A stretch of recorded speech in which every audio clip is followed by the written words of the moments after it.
So yeah, the resignation industry, what I'm going to do is, aside from the article that Tal asked me to circulate or tell you to look at if you wanted to, I'm going to be drawing on these other pieces. One, that book was hard to say, I guess, 10 times. And then an article that Nick Coldy and I published a little bit ago in the Journal of Communication, and then something that Nora Draper, who's at the University of New Hampshire, and I have put together. It's going to be in the Journal New Media and Society. So I'm trying to bring together a number of streams of thinking. You're welcome. We'll have time to talk, of course, afterwards, but if you don't understand anything I'm saying, feel free to raise your hand in the midst of it. The overview that I want to sort of, the arc of this talk, I'll summarize it and then get into the particulars. A resignation industry is developing in tandem with and overlapping with the growth of the digital interactive media system. The resignation industry, which I've sort of made that term up, carries out pervasive and purposeful corporate activities that have the potential of corroding political and cultural democracy. That's the argument I'm going to try to make. And you need a sociology of digital resignation to understand the industry. Research in this area is best carried out, we're going to argue, with a new understanding of the meaning and nature of media research. And I'm going to try to make those points in the next half hour or so. The whole thing started, this notion of resignation and thinking about it, with questions that we asked in the 2015 survey.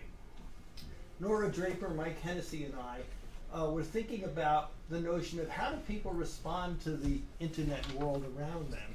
And at the time, and even today, the dominant word on the part of marketers is that people do a trade-off, a very logical trade-off. You know, and everybody logically knows that they give up their data and they're going to get something for it. You can read that in any trade magazine and many other places too. We thought that anecdotally and otherwise that there are different ways to look at this. One of which was resignation. Resignation, according to the Google Dictionary, ironically, is wanting something to happen but knowing that it can't. Okay? So as part of the survey, and it's a larger survey, I invite you to look at it, but I can't go into the details. We had two sentences here, two agree strongly, disagree strongly statements that were together with a whole lot of other statements. So these were not placed one next to another. They were randomly distributed in the statements. One was, I want to have control over what companies can learn about me online. And the second is, I have come to accept that I have little control over what marketers can learn about me online. Again, these were not together. In 2015, 84% agreed with the first statement and 65% with the second statement.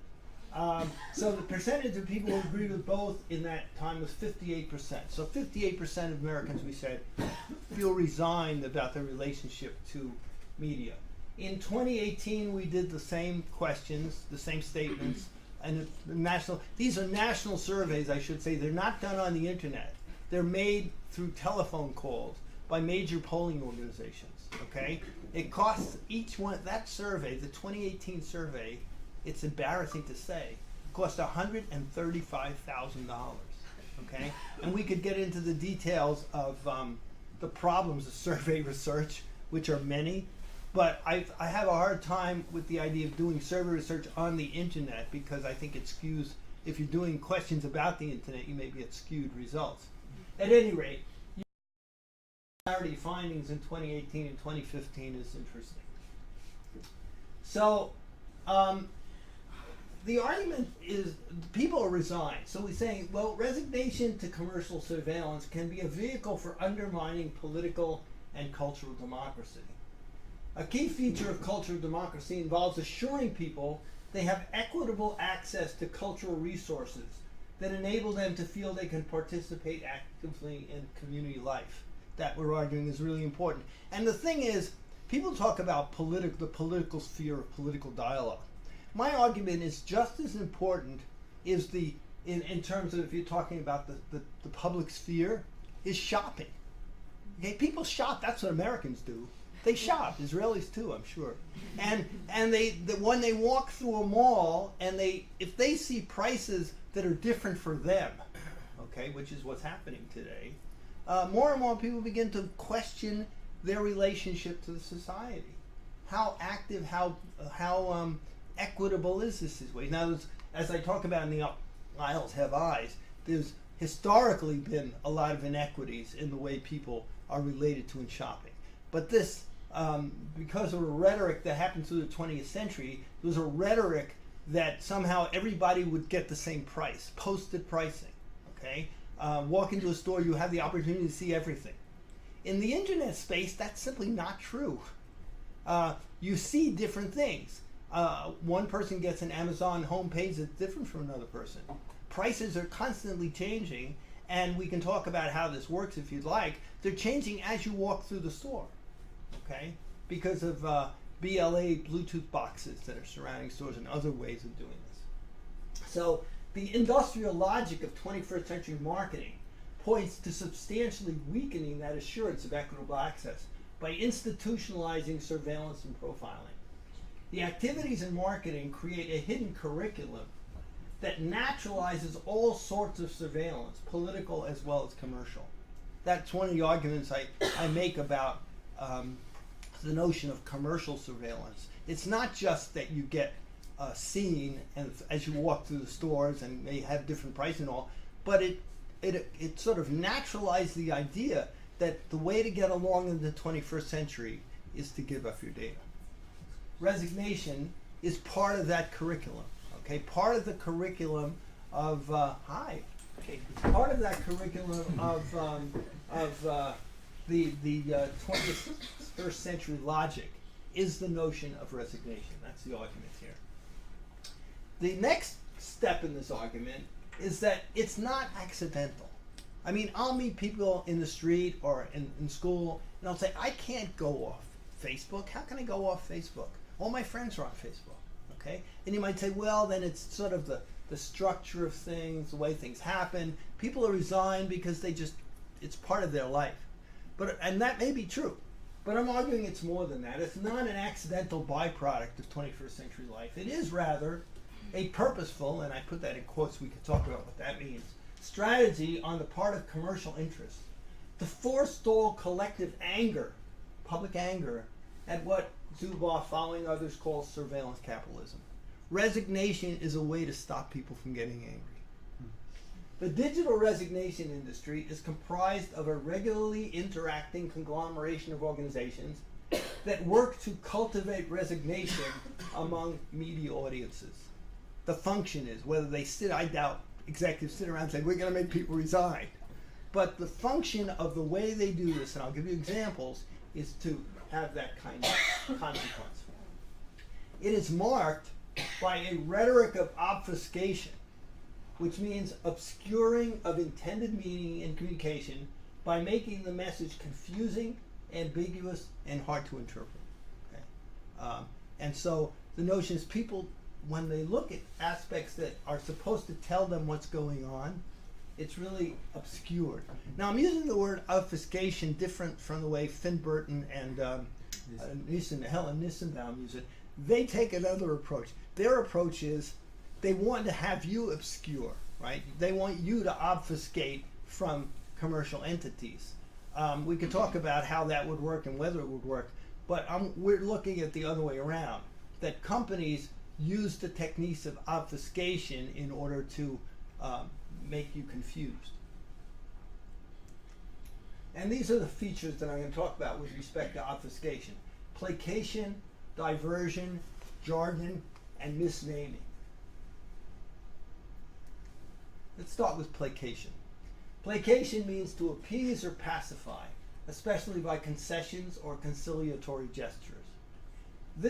I don't want to use Facebook and Google. People use Facebook and Google all the time, and we could find examples through all of these companies and Amazon and others. I chose a sort of midline example. This is the second largest grocery company in the United States, Kroger's. I don't know if you guys know about that. The biggest, anybody know what the biggest grocer in the U.S. is? Walmart, yeah. So, but Kroger's is a pure grocer. They don't sell anything but that kind of stuff, basically. And this is from their privacy policy. If you go down and look at privacy policy, it'll say, protecting your privacy, improving your shopping experience. Your trust is very important to us. That's why we aim to be clear and transparent about why we collect information, the information we collect, how we use that information, and the choices you have regarding our use of it. We can also collect, use, and share aggregate, or anonymous data that does not identify you. We collect that information to save you time and money and to make your shopping experience better. And then if you click on the video, they have people from Kroger, employees, saying, we're glad you're coming to Kroger, and making it seem like, this is a terrific place and everything's going to be fine. Don't worry. But if you happen to go look at the privacy policy and begin to go down in how we share your information, they say it starts reasonably. In an effort to provide you with relevant content and offers that may be useful, we may partner with third-party companies to display content, offers, or advertising that is tailored to your interests based on how you browse and shop online in our stores. These third-party companies use non-personally identifiable information, such as browser type, hardware, software, blah, blah, blah. They may collect and share personally identifiable information, such as static IP. We may provide your personal information to third-party companies, okay? So the first page made it sound like, hey, what? But now they're saying we actually provide information to these people you don't even know. What's a third-party company? How many people know really what that means? So this is placation, starting with a placating fin and then going into something which has nothing to do with it. Diversion, which means the act of straying from the course. One common tactic, which is partly baked into the way the Federal Trade Commission expects privacy policies and security policies, they want them to sort of be around the same place. But a lot of times companies will conflate the two and make it seem like we really care about your security. At the same time, they're talking about privacy, so people would get kind of confused. So privacy policies are very, as you know, at the very bottom of the page in small letters. So you have to pass these delicious dishes in order to decide to get down to look at them, if anybody. How many people here, I know I'm talking to a bunch of lawyers and communications people, but how many people here have really read privacy policy? Okay, a very small percentage, And I don't really blame you, and we can talk about that, but Americans do not read privacy policies. And if you talk to people, attorneys who write these things, which I have, they will say they don't write them for normal people. They write them for other attorneys. These are contracts, essentially. And when people like Lori Craner have tried at Carnegie Mellon have tried to contract these things so that computers could read them and give you a sense of what it's about, the lawyers get crazy because they say it's a contract, we can't change that. Okay, misnaming is an interesting phenomenon because what's the major misnaming that goes on is simply the label privacy policy. We did some research going back to 2003. We've done 1, 2, 3, 4, 5, 6, and one recently in 2018. Pew actually did one as well. And they're slightly different, they're differently phrased, but the basic one is essentially true or false. When a website has a privacy policy, it means the site will not share my information with other websites or companies without my permission. Okay? Now, if I ask you the question, you'll say that's false. But it turns out that the majority of Americans consistently says that's true. Okay? Now this is, it's like for the purpose of the article that I shared with you, we took out don't knows. But even if you put the don't knows there, because when Americans don't like to say don't know. Try to ask a person in New York for directions. They'll never say don't know, even if they don't know. Okay? But so in surveys you rarely get 20% don't know, 18%. We've got really high don't knows. But the number of people in others who don't get it right is way above 50%. And that is misnaming. Now, if you go back in time to the beginnings of the concerns that the Federal Trade Commission had with privacy policies, the late 90s, they had other formulations for how to talk about privacy policy. I can't remember now. They're a little clunky. But the industry didn't have to use privacy policies. And what I think they realize that privacy policy is a great phrase because it confuses people. I have said to the Federal Communications Commission more than once at hearings, Federal Trade Commission, sorry, more than once at hearings, that it should be called How We Use Your Information. Because given that so many people get this wrong, it's up to the Federal Trade Commission because it's deceptive. Nobody in the industry has told me they disagree with our findings. And Pew also has come up, as you see, with similar things. Okay, jargon. Special words or expressions that are used by a particular profession or group that are difficult for others to understand. That's why people can't read privacy policy. They're filled with these words that nobody really knows and are hard to decipher. Kroger doesn't make it that hard, okay? There are basic English words in this privacy policy, but I'll show you why this is still crazy. When you connect to one of our websites or mobile apps through a third party, we may collect information from their website. For example, if you choose to associate your social media identity with the Kroger company, the site may provide us, meaning Facebook, may provide us with certain information from your social media account. This may include, without limitation. You know, what do they mean by that? User ID, interactions with our posts, certain demographic information. What is that? You know, what do they mean? Other information shared with us based on your account settings, okay? We may also gather information about you from other sources. What does that mean? Including consumer research firms. What? And public databases, okay? So I challenge people to figure out what they're talking about, really. This is obviously created to be so broad that they can do anything they want. And if you use, there's a big company you probably heard of in the US called Target. The Target app of privacy policy is very similar to this. They're even broader. They say we can go online and look at everything you say on social media. We can buy anything about you. We can trade anything about you. You know, it's fascinating. And they get away with it because nobody reads this stuff. Now, the other thing I wanted to bring in, the GDPR, which is a fascinating development, and we could talk some about this. And it has really great things at heart.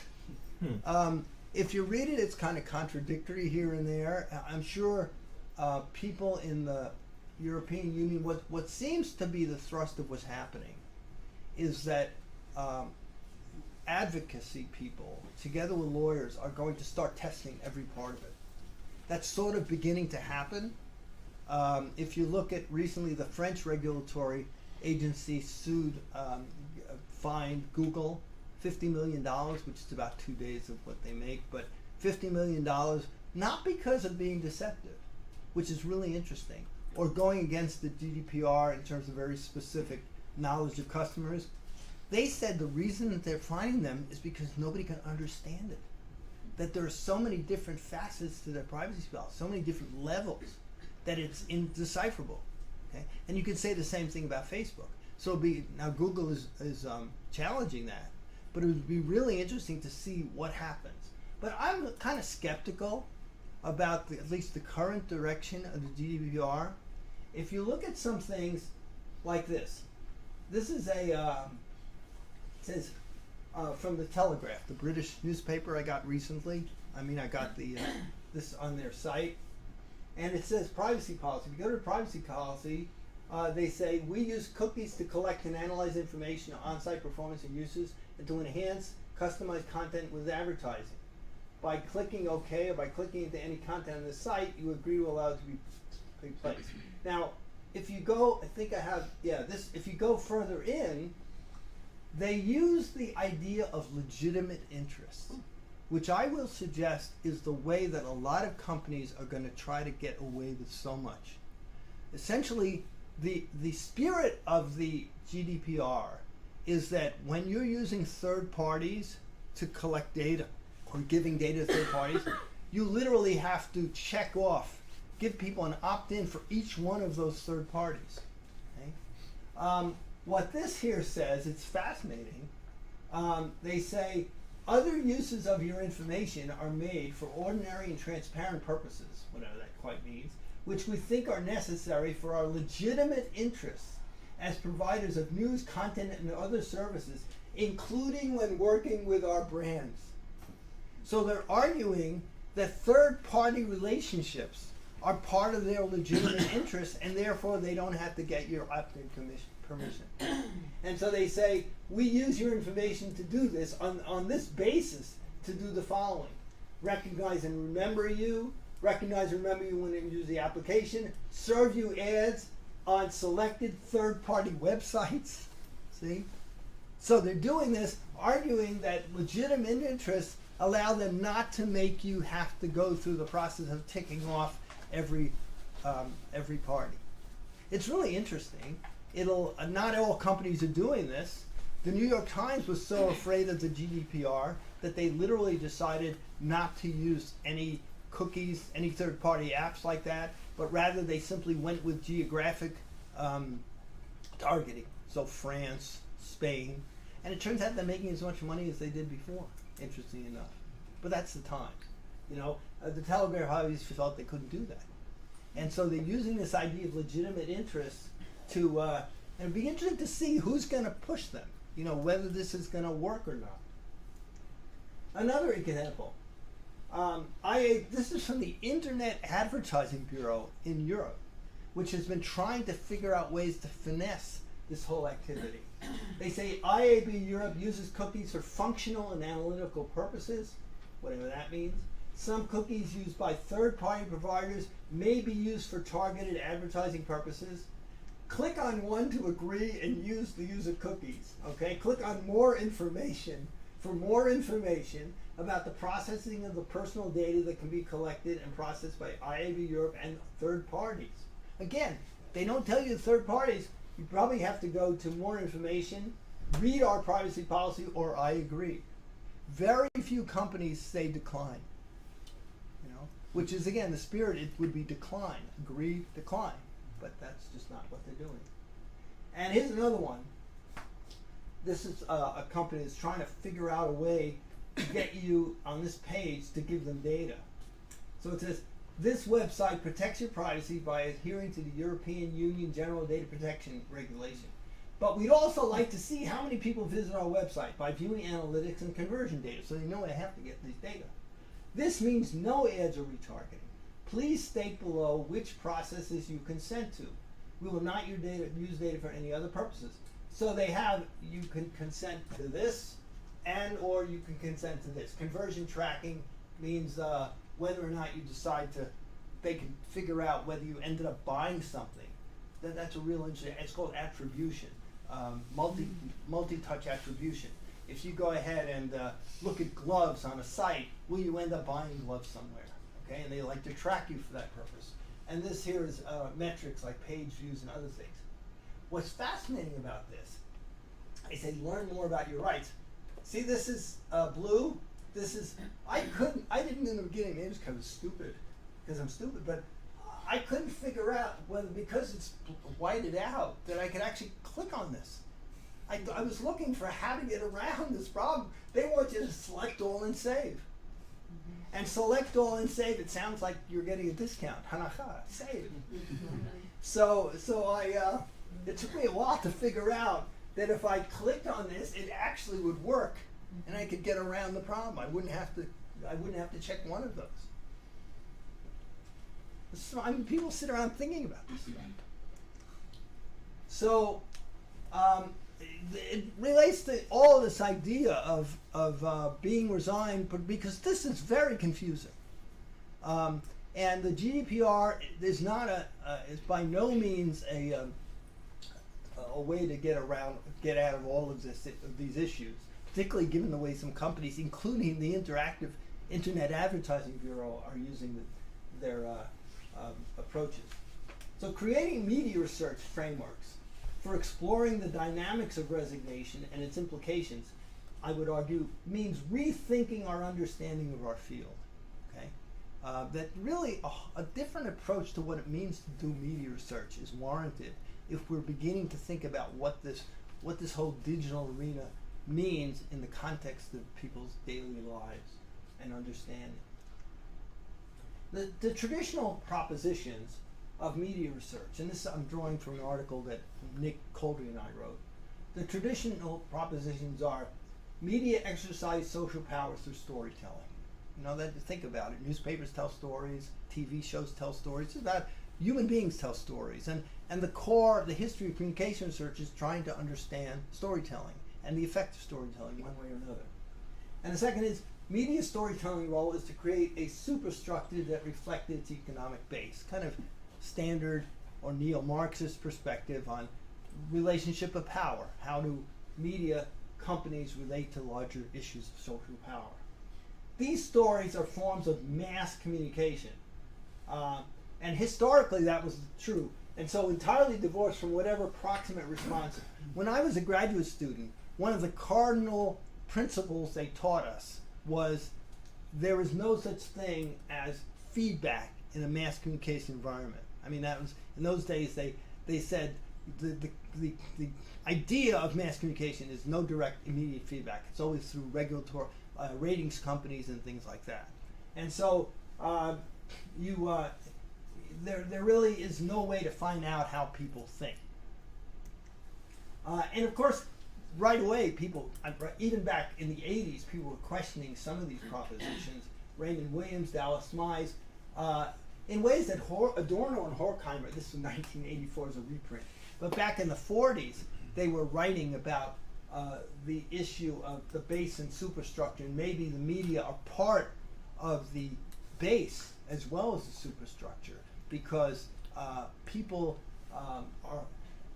Smides wrote this piece you may be familiar with in the 1970s, that the audience is laboring. The audience works by being members of the audience, in the sense that they watch ads and they're sort of working for the networks. Okay? And when I read that back then, I said, what does this mean? I thought it was kind of a cute idea, but nothing to really make sense of.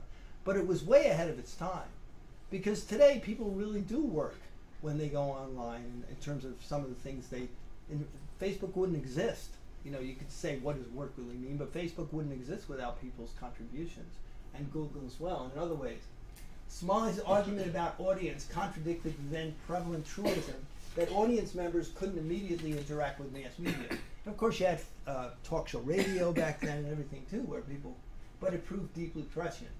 Even in the 70s, talk radio and the spread of interactive cable TV showed that immediate responses to mass media and or auditing of audience commercial labor were possible.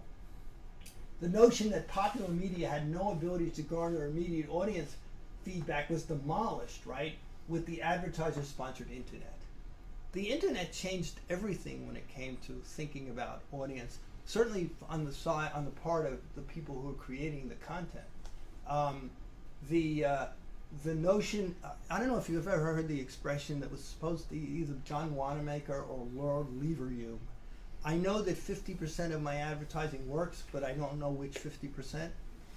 The whole history of advertisers in relationship to the internet could be seen as trying to follow that holy grail, okay? That, gee, now we have, if you look back in the 90s literature in the trade magazine, now we have a way to know exactly what goes on, you know? Now we have a know to figure out exactly who's looking at our ads, what's going to happen to our ads, whether our ads will make money, what's the return on investment. That was the goal, and that was, they thought the internet was going to do all of that. Now, of course, it didn't happen. Part of the reason has to do with click fraud. I mean, there's a lot of reasons. But you know, click fraud, where companies, there are these illegal companies that create robots that make like they're clicking on ads so that websites can make money, sometimes fraudulent websites. And some people think that it's 20 to 20% of all advertising revenue online gets that. Also, of course, there's a huge number of people who block ads. So the notion that somehow it's going to solve that 50% problem of John Wanamaker is, is a very interesting one. We could talk about how they're trying to get out of this, perhaps. The other thing is, in the field of mass communication, a lot of people have argued that we should get rid of that term. because we're now in a world where it's not mass. You're not, the term mass communication as originally used had to do Bloomer and others' notion of mass communication is targeted at large, heterogeneous, separated people, right? And that doesn't work with the internet. You can reach one person and change the ads and change the actual programs, the news articles for one person. So a lot of academics have said we should get rid of the term mass communication. My argument is that it's still a necessary term, but maybe defined in a different way. To me, mass communication is the industrialized production and distribution of messages through technological devices. It's not the number of people who are being reached, because that could be one. And it could be a failure. It could also be a billion, like with the Olympics or something like that. It's the organizational industrial interactions. And the reason that's important is I think it's important to distinguish between industrialized communication and mediated communication. And if I call my brother on the phone, that's mediated. It's not industrialized. If Walmart calls me on the phone with a robotic attempt to persuade me, that's a kind of a different situation. So the deepest implication of the internet stuff that I've been talking about, of these developments though, doesn't concern the labor like Dallas and I talked about, in which audience members engage. It concerns audiences' roles as resources for value extraction. Okay? Audiences are constructed. There's no such thing as no audience. We can talk about that. But males, people who make certain amounts of money, these are categories, labels imposed on particular people as things that are important. But in that sense, they're also extracted. The value is extracted based on those labels. That is, as entities whose information can be used or sold for companies for a profit. But what advertisers wanted was not audience feedback, but surveillance. The opportunity to record individual audiences' behavior with media. The internet fundamentally changed how this could be achieved. What's distinctive about this latest approach to audience is that it involves not simply finding customers for goods and services, but creating underlying data profiles of individuals which enable sorting them as more or less valuable to sellers. I mean, in the advertising industry, they call it target or waste. To what extent do you want people to be are they targets, or are they just not useful? At heart, this process of marketing through surveillance is, as Dr. Gandhi suggested, social discrimination. We could talk about discrimination in two ways. One is the literal discriminating among people, and the other is prejudicial discrimination, which happens a fair amount in this kind of context. Often it's hard to explain to people that, because people say, well, what's 25 cents off? If you get 25 cents off and I get 25 cents off, why is that important? Who cares? But I remember a time once, this is many years ago, the supermarket near where we live was putting kiosks on where you put your frequent shopper card in. And frequent shopper cards, of course, are designed for loyalty, but also to track you. And I put mine in. They gave me like a $2 off for a 2 liter of Coke or something. And I was walking to the supermarket, and a man walked over to me and says, they didn't give me a coupon for this. I really wanted to buy Coke today. Could you give me your coupon? And I wanted to buy Coke as well, but I said no. Because of that, what I mean? But apart from that, I don't think he could have gotten away with it because it had my number on it. Now, oftentimes, like in the store where we live, if you don't have your frequent shopper card, they may give you an opportunity. They'll have their own card to help you out. But I was in Santa Barbara, and I went and I bought, I think it was also Coca-Cola from this Ralph's, which is a subsidiary of Kroger's. And I didn't have a card, and it was a couple dollars off. And I said, can you use your card? Thinking I was in Philadelphia. He said, no. He said, tough luck. He said, you want to fill out these forms? You can fill out the forms and then you get a card. So it's culturally significant though they are. Technology is involved in the targeted presentation of media stories, the historical interest of communication research, represent today only one facet of how audience construction and social power are converging within a larger transformation of Western business. often linked to government because they're hand in hand, toward massively enhanced capabilities for surveillance. Okay? They're working together. And it isn't just in storytelling. For the purposes of business, what matters is not the link to narrative transmission, but rather the underlying transformation of the internet into a space of continuous data extraction through surveillance. Or, as Bruce Schneier put it, he's a security consultant, the business model of the internet is mass surveillance. That's, mass customized, I would argue, surveillance. In this world, the term media content can't be limited to narratives that communication field has traditionally studied, the news, entertainment, advertising, and other storytelling genre. It must also, I'm not putting that down, that's really important, but it must also include the broad gamut of data that are critical for a different kind of storytelling. It's not the stories we get, it's the stories about us that are being created through these tracks around the world. The discriminatory profiling of individuals and groups that companies carry out. Companies are continually telling stories about us. One of the things I remember a colleague of mine said, why do you read these trade magazines? All they are stories of who got what business, that kind of thing.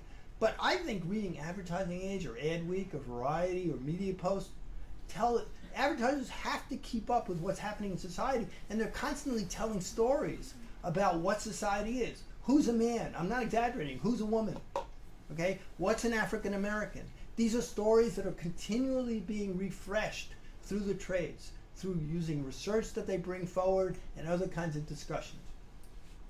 And in these kinds of technologies have nothing to do directly with storytelling.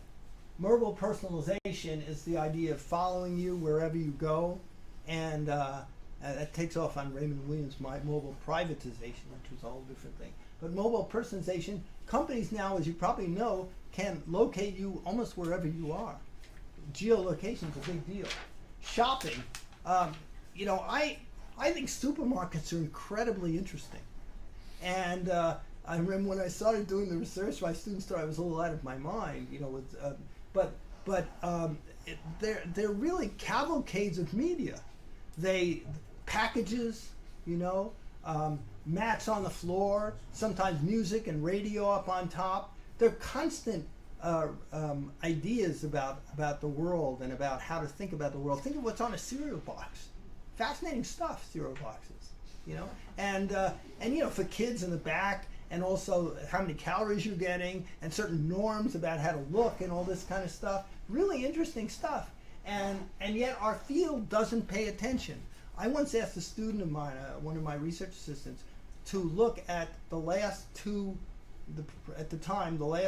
NCA-ICA conferences of each of them, and how many papers had anything to do with retailing, shopping, stores, anything like that. You can count them on your hand.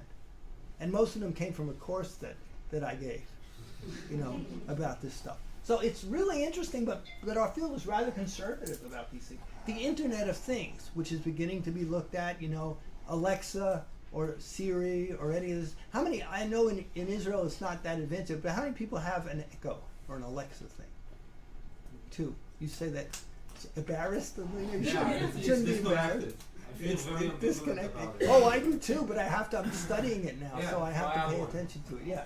So rather few, but in the U.S., supposedly, I read a couple of days ago, in the world, there are supposedly 100 million echoes of variations of that in people's homes.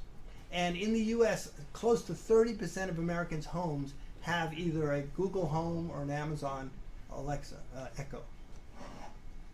They're dirt cheap now. I mean, relatively speaking, you can get them for $25, $30, and they just throw it at people because they want them to have a connection to Amazon.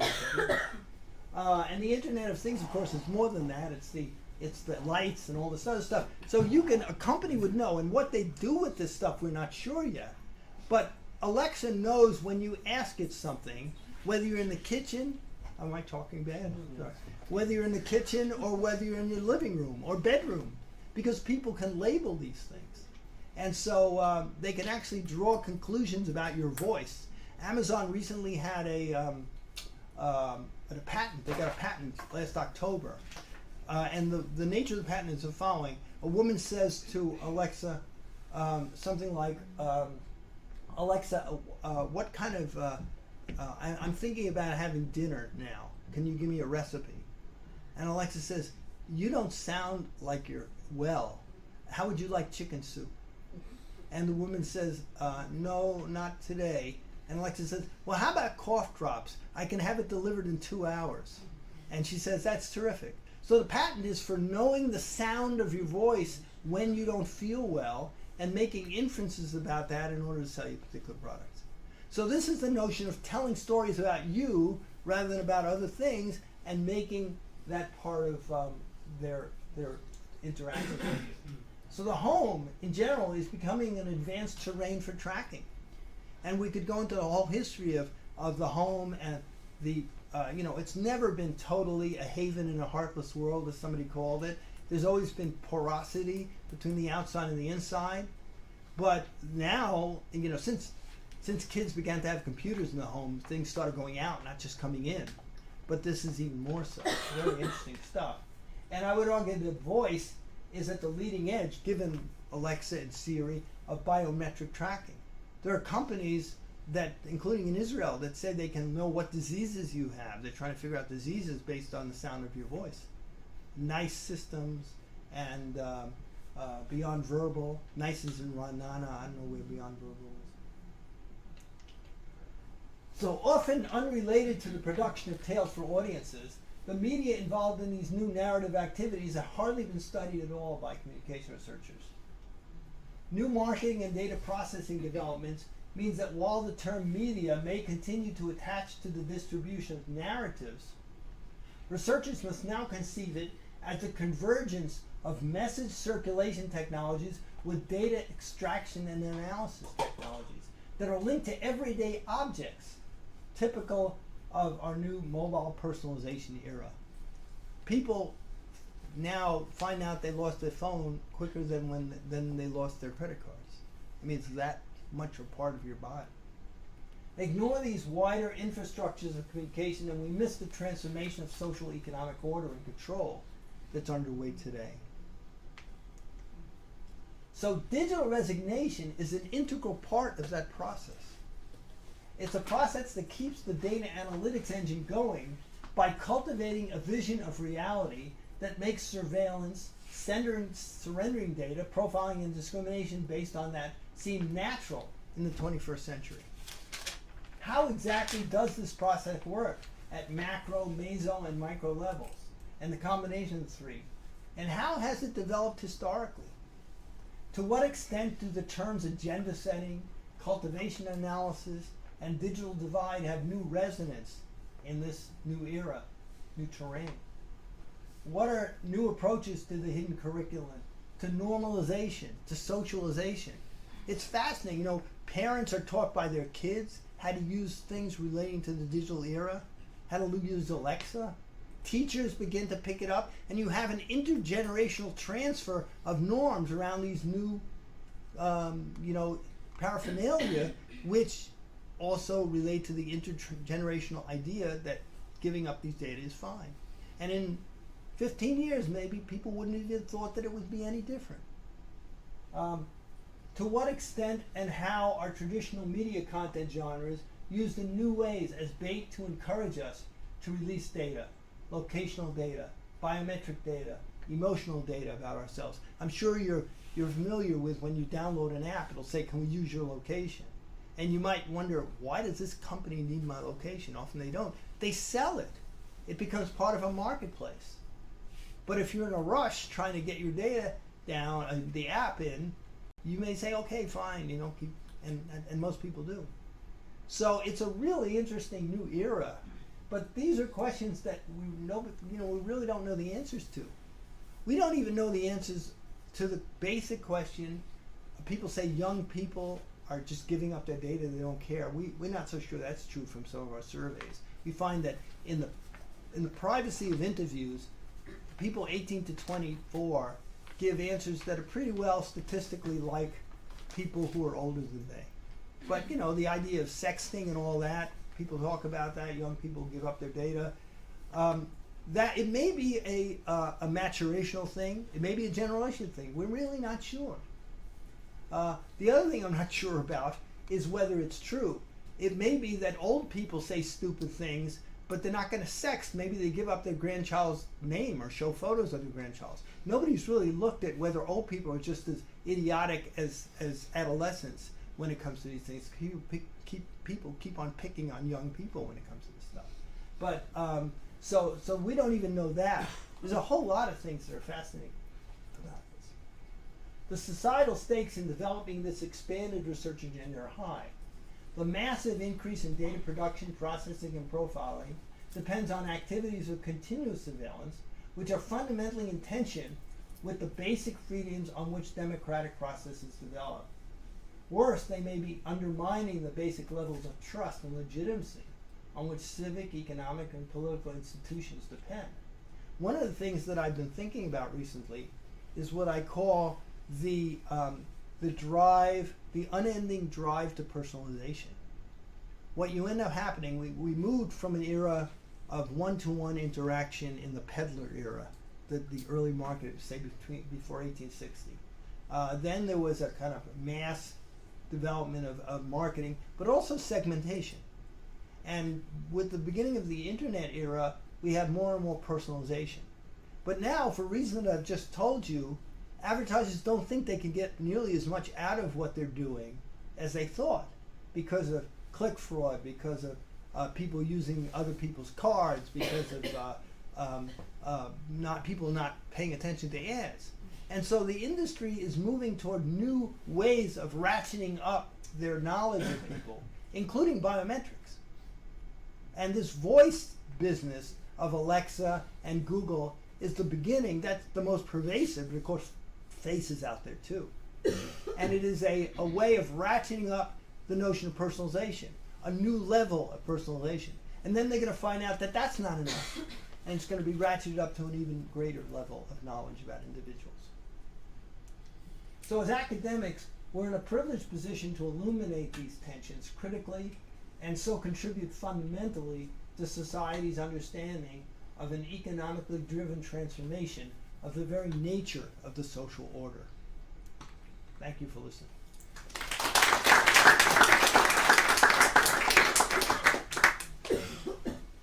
So I'm sure we have many questions.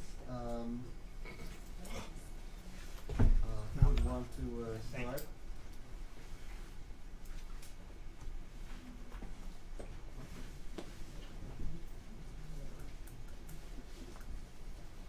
Yes, Lee.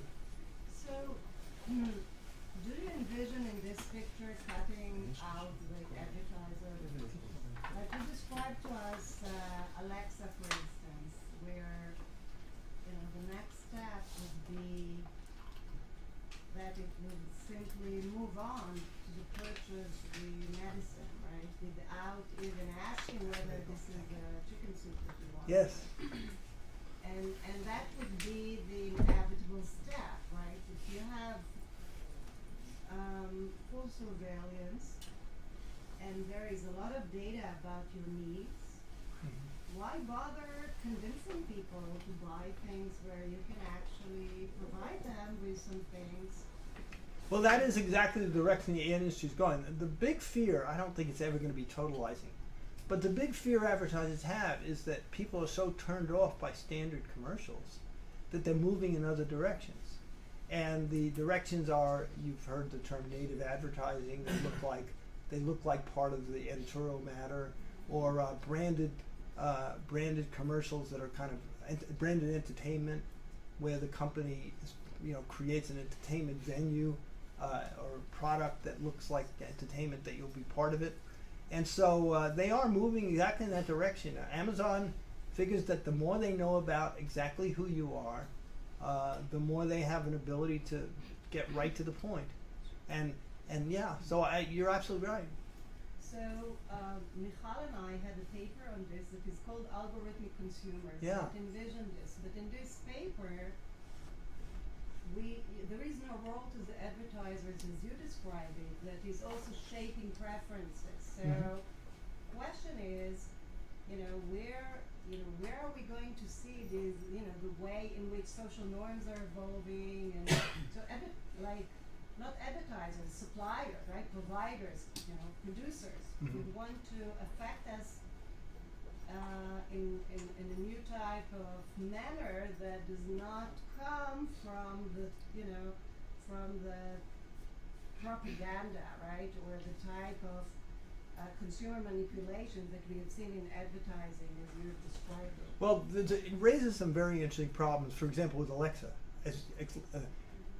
the Echo doesn't have ads yet, except if you have a skill, like one of those apps in the Echo, and they can talk about their product.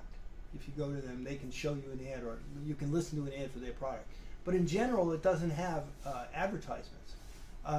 And the advertising industry is really concerned about what's going to happen if and when they do, because unlike a typical, say, radio station or television, even a magazine, if you say, Alexa, I'd like to buy some coffee, it's unlikely they'll give you 5 different kinds of coffee to look at or listen to. They'll probably choose the coffee you last bought, or they may have a deal with a coffee company that will present this to you. So what's scaring the heck out of a lot of advertisers is, what if you're not the number 1 or 2 choice? Plus the question of, how do you get new customers? Nobody can quite figure this out yet. This is a new world, and you're devolving the world onto companies that you have no direct understanding of. Unlike, the networks would sell ads and they'd have pods of ads, but you could have some control over your advertisements. It's not clear it's going to be that simple in the Amazon/Google world. So yeah, we're in a very transformational period when it comes to advertising. It's never going to go totally away. We're always going to have the ads, for on billboards and in videos, but there's definitely an attempt to move away from the standard kinds of ads and persuade people. The question is, when are you going to be able to do it, and how? Yeah. Which leads me, this was fascinating. I'm just trying to think about solutions, because you came to the very bleak. That's always hard. No, I'm thinking. The GDPR was supposed, for example, to be a kind of a collective action solution. Yeah. Where each and every one of us has, simply clicks on I agree. That together we have a joint motivation to limit some kind of behavior, and the state does it for us. And so I'm wondering whether you have thought about some of the ways forward that could limit some of these. I've thought about it. I'm not sure that I have great answers, but let me tell you, one of the GDPR has some very interesting unforeseen consequences. So if you say companies can't use third parties, which is one of the fundamental, it's very hard if you're really going with the spirit as well as the letter of the GDPR. Third parties are a real problem, because you have to list each of the third-party companies you're dealing with. You can give the name, but supposedly you have to explain a little bit. You tick them off. People have to affirmatively say. And how many people really understand what a third party is? And they don't. So chances are everyone agrees that if you do that, either people are going to universally say okay, or then universally say no, I don't want it. There are companies who are basically third-party companies like LiveRamp that are really scared of this eventuality. The problem is, what do you get rid of when you get rid of third parties? You're getting rid of bringing other data to particular firms who might want to use it when they persuade people or decide what kind of offers to give individuals, right? Because that's what third parties do oftentimes. Who doesn't need third parties? Google, Facebook, Amazon, all right? So what you're doing when you're eliminating third parties in an ironic way is you're totally giving power to the platforms and the companies that exist without it. Okay, the first party publishers are going to do very well if they have huge amounts of data. Google has no problem. Google scared the pants over companies in the EU because it said, we are not going to allow you to bring your data to us for us to append it when we target people, unless you tell us exactly who it is that told us it's okay. And they were so scared of believing that they basically cut them out. And it got a lot of advertisers really angry, a lot of companies really angry at them, saying that it was just a publicity ploy to show their power. But the fact is that that's who benefits when you get rid of third parties. So there are a lot of interesting, I think, unforeseen consequences we're going to see. Yes. So I have a lot of questions. I'll just make a quick comment that regarding cookies, it's not only GDPR in Europe, it's also the e-privacy directive, Yeah. which is under amendment. There's going to be an e-privacy regulation, and that actually is generates the greatest impediments for running cookies. So, Joe, you've always been far ahead of the pack on many issues, so I want to ask you about a few dynamics where you see them going. One is, you started to write, you wrote a book about supermarkets, but the biggest... It was about department stores too, to be department fair. store, And yes, right. But just, a lot of malls are closing now. yes. So I wanted to ask you, what do you think will be the actual future of physical retail in the United States? There was a lot of talk of what's going to happen, and I mean, I thought the biggest grocer in the U.S., maybe today it's Walmart, and it's going to be It is. Amazon. So Well, it's an interesting thing. It depends on where you live. If you live in Seattle, you literally can buy. They'll deliver anything all the time. It's amazing. Yeah. If you live in Philadelphia, they'll deliver. They own a whole food store not far from us, so they'll deliver that stuff and diapers and things like that. But if you, they have a whole lot of different models. You're probably aware of. There's an Amazon store that makes you feel like a shoplifter. You've read of that? Where you walk into the store. We've been in there. You walk into the store, you have to have an app. And all these tourist buses stop in front of the store. There's a couple of them now. There's one in Chicago too. They stop in front of the store and all the tourists put the app on. And we did the same thing. We put the app on. You go in the store. You can pick things up and take things in. And in the end, you just walk out. They connect it to your Amazon account. And they charge you simply after you walk out. There's no waiting in line or anything. And I felt like a shoplifter. It's really strange. But so they have a lot of models. But there's never say never. I think there's always going to be room for physical stores. Some physical stores like Target are doing very well. Kohl's department store did well. Macy's not doing very well. But there are still a huge percentage, over 80% of Americans still buy things from physical locations. Now, that was 100% 10 years ago. And not too long ago was 89%. So things are going down. But physical stores are trying to act like the online stores in terms of tracking people and encouraging different things. My own personal opinion, malls, you're right, are having terrible trouble, particularly not the A-level malls, like I guess the Ramat Aviv mall would not be a problem.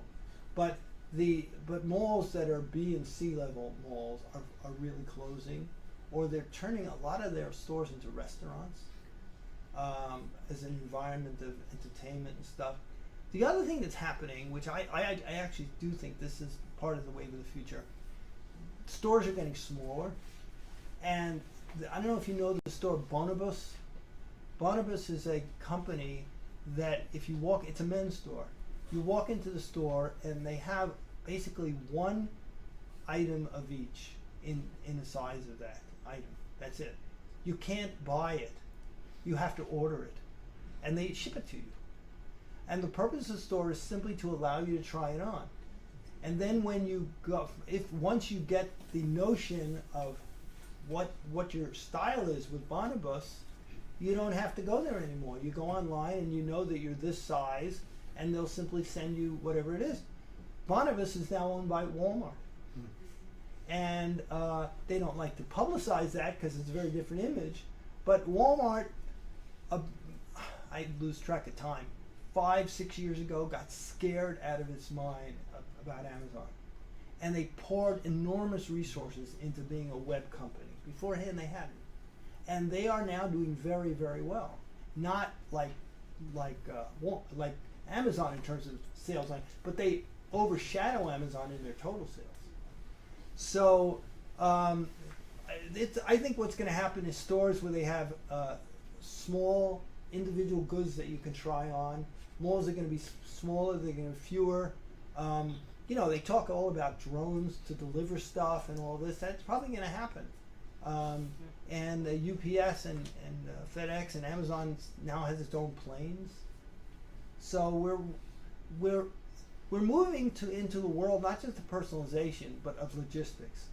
You know, increasingly that's the name of the game. It's logistics. Amazon is essentially a logistics company.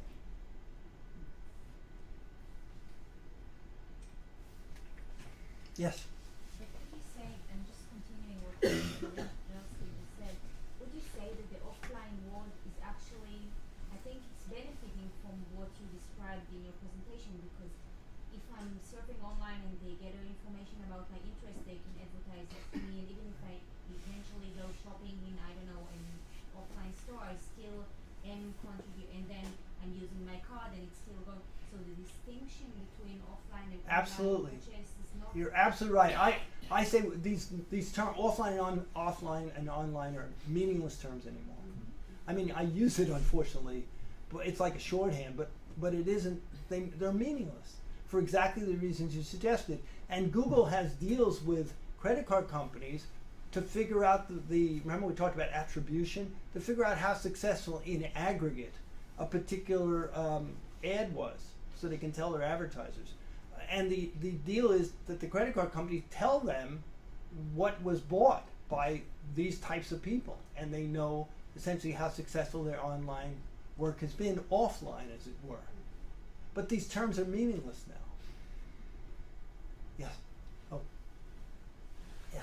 I'd like to hear what you think about media, social media influencers as a bypass to all the commercial Well, that's exactly, yes, I should have said that. Another way to get into the advertising environment, and it's not totally new, is influencers.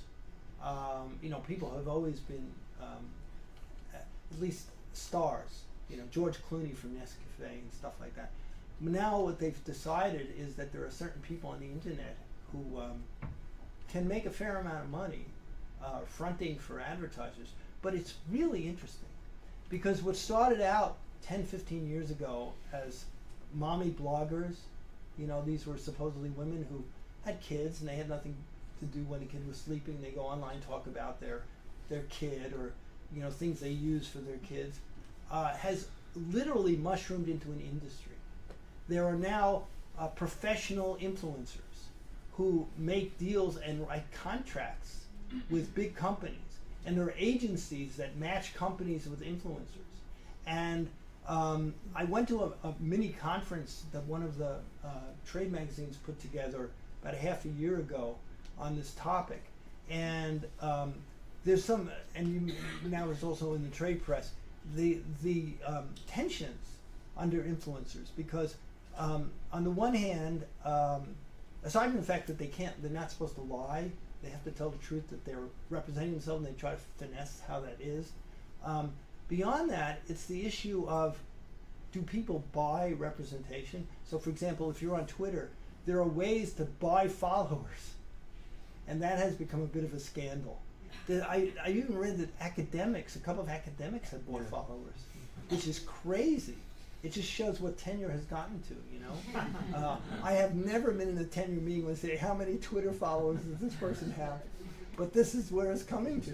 So, and so the issue of, do they buy followers? I was talking to a woman from Macy's who runs the influencer business there, and she says that she does not, partly because she doesn't trust the number of followers, she feels that if people write enough essays, they pay them by the number of essays they write to augment Macy's own self-descriptions, see. But it's a fascinating business. The only other thing I'll say about it is that it's partly, the rise of influencers is partly the result of the decline of print media. because these people are basically people, a lot of them, who couldn't find a job after college. They wanted to go into the newspaper business or the magazine business, and they couldn't find a job, and they do this and try to make money that way. I understand in the EU, I was teaching a course at Tel Aviv University, and there were two guys in the class, one from Lithuania and one from Italy, and they were both lawyers who work in the area of internet, but they also write contracts relating to influencers. So it was really interesting. They were arguing that the prices there for just writing, say, 10 blogs about a particular product can go up to $100,000, $150,000. I had a chart from not too long ago in Americans. It's more like 50, 60 for the. And the person from Macy's says that the kind of typical person makes under $60,000 a year. Now that could be okay for somebody. That most people don't get rich based on being influencers, but it's a really tough environment. Yes. I think my question is leading first. Let's look at it on the other way around, the trend of localization, of people who don't want to be trapped in this scandal in a way, and they want to strengthen the local shops, workers, inventors, etc. And like I'm in a group of 10,000 women in my area, which is big in Israel, and you get recommendations about Massachusetts and I don't know the English words. So how would it affect this trend of no, I want to be in my community, I don't want this? Yeah, I don't know enough about that particular thing. I know that Google, of course, does, and other companies try to sell local ads from local businesses, and you know, pizza shops and stuff still exist and all that. The question is whether will stores that directly compete with Amazon and other companies like that do well. And by the way, Amazon is at least half of the purchases on the web come from them. It's a very long tail. The number of companies that really do well selling stuff online are not great. You know, an up-and-coming company is Alibaba. Alibaba from China is trying to get into the business of the U.S. They're working mainly in the business-to-business area, but that'll be interesting to see what happens there. Yes, sir. I want to go back to your article. So the conclusion was that the existence of the label privacy policy is confusing. Many users understand that they are protected because there is a policy. They think. Yeah. You suggest to change it. You suggest to educate people, but I'm wondering if this is the issue. Because still, even in the GDPR, there's an article that says that privacy policy should be in plain language, right? So this is an obligation, but I don't know if this will make a change, because the main issue is that people say they care about their privacy, but they still click. Okay, they don't make an effort. Okay, so it's a big effort, and maybe it's an effort for nothing because they wouldn't understand. So the problem is still there. Even if you change it, say this is the data sharing policy. Somebody will click it. Will they click it? Will they understand it? Right. It's a terrible problem. I agree. I think at least it's the beginning. But the difficulty is, it's a really big problem. I used to believe that education would have a consequence for the good. I still think that people should be taught about this stuff in at least middle school, maybe earlier, and growing up, because I get students coming in as freshmen in college who've never taken a single course on the nature of media or the internet. They know how to use their phones, but they don't understand the business behind the screen at all. More and more, I think that it has to be some, I've begun some regulation, but I'm not sure that regulation means the GDPR transparency, because the GDPR still works on the notion of transparency, with a few exceptions that are very interesting. Like being able to port your data, being able to say no, and the implication is if you say no, you can still use the site, though I'm not quite sure that's the case. I've begun to think, and I don't know whether this would work well. I haven't checked with people I know who know more about computers than I. I've begun to think that one way to get around the problem of artificial intelligence, using your data to come up with these grand notions of who you are, is to limit the number of data points companies can collect about you. See, the problem is, if you say you can't collect this, that, like people say sensitive data. All data are sensitive. Because under artificial intelligence, machine learning and stuff like that, I can pour your life behavior into a computer, and it will come up with potentially, for example, notions about your longevity based on the meats you eat, okay, and the number of walks you take and that kind of thing. So I don't believe that anything is not sensitive. But maybe if you cut down the number of data points companies are allowed to use, you can short circuit their ability to do this sort of thing. That's the only thing I've begun to think about, because I just don't know, simply telling people that they have to learn more, in terms of even GDPR, or telling people that we won't collect your sensitive data, are not going to help that much. You guys know about the social credit system in China? So that's an example of just scarfing up everything and using artificial intelligence as a way to draw conclusions that a regular person would not be able to come close to about you. And I'm afraid that's, if you allow those numbers of data points, that will happen. Yes? I think my question maybe dovetails nicely with the last one. I'm wondering if you could talk more about what is the role of users in the resignation industry. Are we dealing with passive users who don't understand technology? Are they maybe more active? Are they perpetuating the system in some way? Yeah, people are perpetuating it because they want it. Everybody wants to have an easy way. Why shouldn't they? It's great. I love Google. I couldn't exist, literally. The work I do, I couldn't exist without Google and the University of Pennsylvania's databases, okay? And I just couldn't. And so sometimes I'll sign on, sometimes I won't. Sometimes it knows where I am, sometimes it doesn't. But sure, people are part of this larger project. I think that the answer is all of the above in terms of are they. I think that most people have no idea about how this stuff works. Okay? We have found that in our numbers of surveys. Most people don't, at least this from a few years ago, don't even understand data mining. And in the US, most people don't understand. Most people think that the government protects them more than it does. Okay? Like several years ago, I don't know if it's true now, but in the early 20-teens, most Americans thought that it was illegal for a company to charge different prices to different people based upon where they were in the store, a physical store or on a virtual store, two separate questions. But the other thing I keep coming back to, and I don't know, I keep coming back to saying people have a life. People have a lot of things to do in life. And it takes me hours and hours every week just to keep up with this stuff. And even keeping up with Facebook's change. The Pew recently did a study asking people if they knew that they could find out what Facebook knows about them, the categories it has about them. Most people didn't. But when they told people to go to those places, the people said, yeah, they're pretty accurate. That is in Facebook. But then, when they ask people, what do you think of this? They say, I don't want this. And yet Facebook often will say, go look at your privacy settings.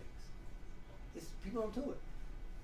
Yes, sir. This is what, I think it also the Pew research in a different area that found out that people think that their service providers for mobile phones protect them, provide them cybersecurity protection to the phone. Yeah. It's also a notion. So it's a similar notion in different. And what's interesting, and I don't know if anybody's done any research on this, maybe they have, are all these urban myths, urban legends about what happens with surveillance. So, for example, one is if you go to your friend's house on a browser you haven't used, it may be somewhat true, on a browser you haven't used to make an airline reservation, you get a cheaper price than if you use the browser. Or people, in other words, try to finesse things because they think, in their own minds, they try to figure it out. not knowing how it works. Has anybody, since you don't read privacy policies, you don't know, take a look at the Get app. Get taxis? It's like Target's app. We can learn everything about you, we can share everything about you, we can trade everything about you. You know, we use third parties, which is really interesting since Israel's supposed to be part of the GDPR. No, it's not yet. It's adequate. It's what? Adequate. but it's Adequate. not powerful. Adequate. Well, the Get is not adequate. You should have a Get from Get. Okay? The thing is that it really is a very, they take everything. Okay? When I looked at it, I don't really need to use Get. I'm here for a little while, but I was going to use it. I said, I'm not going to do this. So it's very hard. And if professionals like we don't, you know, say, I met a guy in Toronto, I've said this story a couple of times, but it really impressed me. I was giving a talk at the University of Toronto, and a man who was sitting there looked like a mountain man. Long beard, husky guy, kind of mountain-like clothes, and long hair. And he raised his hand, and he said, you know, I tried for decades to stay off the grid. I don't have a credit card. I don't have any kind of freaking shopper cards. I never took out loans. Nobody would know who I am. I pay cash with everything. Now I'm trying to go for a loan and nobody wants to talk to me. So if you don't get tracked, you don't get money. You don't get helped. And it's a bizarre environment that we've created for ourselves, which in the US now, I don't know if this is true in Israel, there's a big debate, and somebody told me about this in Philadelphia too. There's a big debate about stores. Judy, I think you said that you went to a store that didn't accept anything but credit cards, no cash. And a lot of groups are saying this is discriminatory. The 25% of Americans are what's called underbanked. They don't have credit cards. They don't have this kind of stuff. They want to use cash. People go to payday loan companies and things like that. We don't realize. That's why, no offense, when I talk to academics about discriminatory practices, I use frequent flyer examples. Okay? And but most people are not in that ballpark. And it's a situation where if you can't use cash, now, according to some kind, and there are reasons stores don't want to have to worry about cash. I mean, there are a lot of reasons to get rid of cash, ironically, even if they have to pay the certain percentage for the credit card. Some stores are stopping to accept Visa because they charge more than MasterCard. So all this stuff that's going on, and it's a tough world out there. And so people after a while throw up their hands. Do you think if there was a bot that would read for you the privacy policy and put That's what something- Lori Craner tried to do some years back. Put something, no, but it's not, in your article you refer to two companies that made some kind of Say it in Hebrew. בעברית, כן. rating of privacy policy. Yes. You referred to that, and you said it was not very successful. No. But I'm talking about something else. Something that will show you in a visual way, like, okay, they are selling your information. They are sharing, if you Right. put information on the website, There are- everyone can yes. do it in a visual way, and then you say, okay. And I actually saw they still say there's I a number agree. of attempts at this sort of thing. I was reading about it. Maybe someone did a visual. What Lori tried to do is create a computer that read the privacy policy, or what it did is it in those days, this was maybe 10, 15 years ago, she wanted companies to help her. The companies to create, to rank their privacy policy based on we do this, we don't do this, we do this, and nobody helped her. I mean, the idea was why should we boil down our privacy policy? There are attempts now to read privacy policies and rank them like that. I haven't heard that any of them is successful. What's the business model? Yeah, right. What is the business model? And that's another business problem with model is advertising. The 20th century really taught people that content should be free, or virtually. And what's happening now is the society is pulling out of that. You know, Spotify people pay for. A lot of people pay for Spotify and other music streaming. But I was They're still reading. collecting the data. Yes, still collecting data. That's true. But still, there's a huge amount of piracy in in that. It's because people don't want to pay. The newspapers are going downhill because they just can't make. The Times, like other newspapers, used to be 10% payment by customers and 90% ad money. Now it's 50-50. And a lot of newspapers can't even afford it at that. So it's a spiraling downward. It's a terribly difficult situation, and yet people don't want to pay. Yes? You talk about the resignation industry and about these harms that it creates to consumers, to society at large, etc. And I'm wondering why the market is not providing its own solutions in a way. It's an the interesting point. context- There are attempts. Let me. Yeah, I'm sorry. Sorry, let me just suggest Yeah. something that, Neva mentioned the article that we wrote together. It's called Algorithmic Consumers. Uh-huh. And there the idea was that you have algorithms operated by suppliers, Yes. which then collect your data and use it in certain ways which are not always beneficial to you. And the idea was that instead of consumer just sitting as lame ducks, they can then use algorithms Yes. by themselves. And we looked for examples. We found some from around the world. We didn't find a lot. So, There are companies that are trying to be interfaces between, and that's been a suggestion for a while. A student of mine even wrote a dissertation on this, the sort of reputation industry. And the idea is to be intermediaries between the companies and you, and they would decide and try to make money for you based upon that. The question is twofold. How much are you really worth?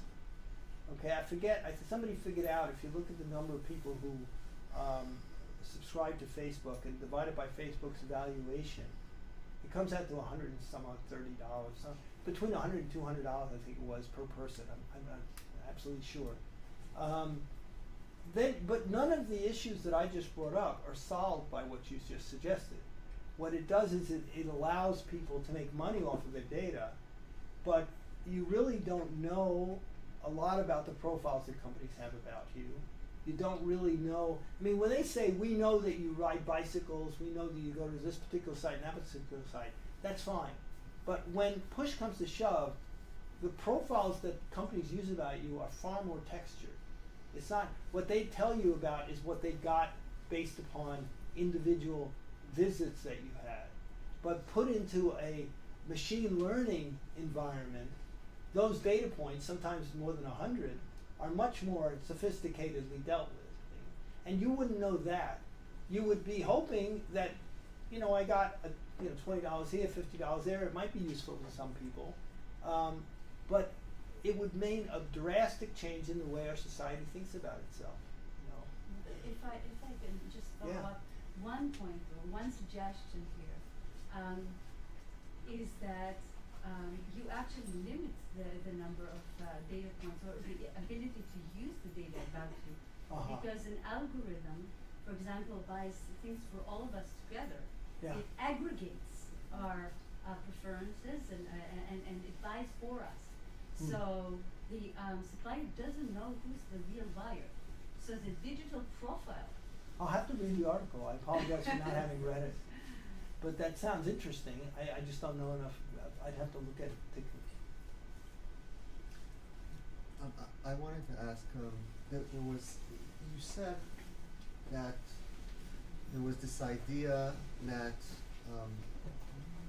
more and more of the advertising is becoming relevant, and then you said that there's an awakening because of click fraud. But you've been tracking the advertising industry for a long time.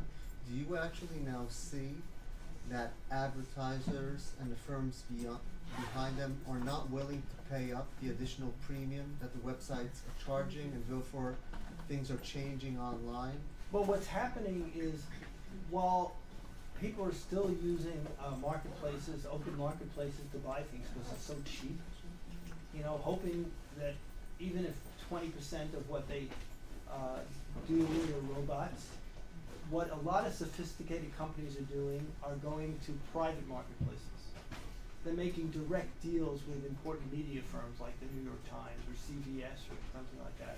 So they're trying to avoid. Procter & Gamble said that it's not going to deal with these broad private marketplaces anymore unless you can be absolutely sure that it doesn't, that a lot of it isn't click fraud. And so there is a change in the nature of buying and the nature of relationships that's taking place. How that's going to affect the media world, I think what ends up happening is the rich get richer. The big companies are going to, the big publishers get more, better off as a result. No stones, no rocks. Thank you very much. Appreciate your coming.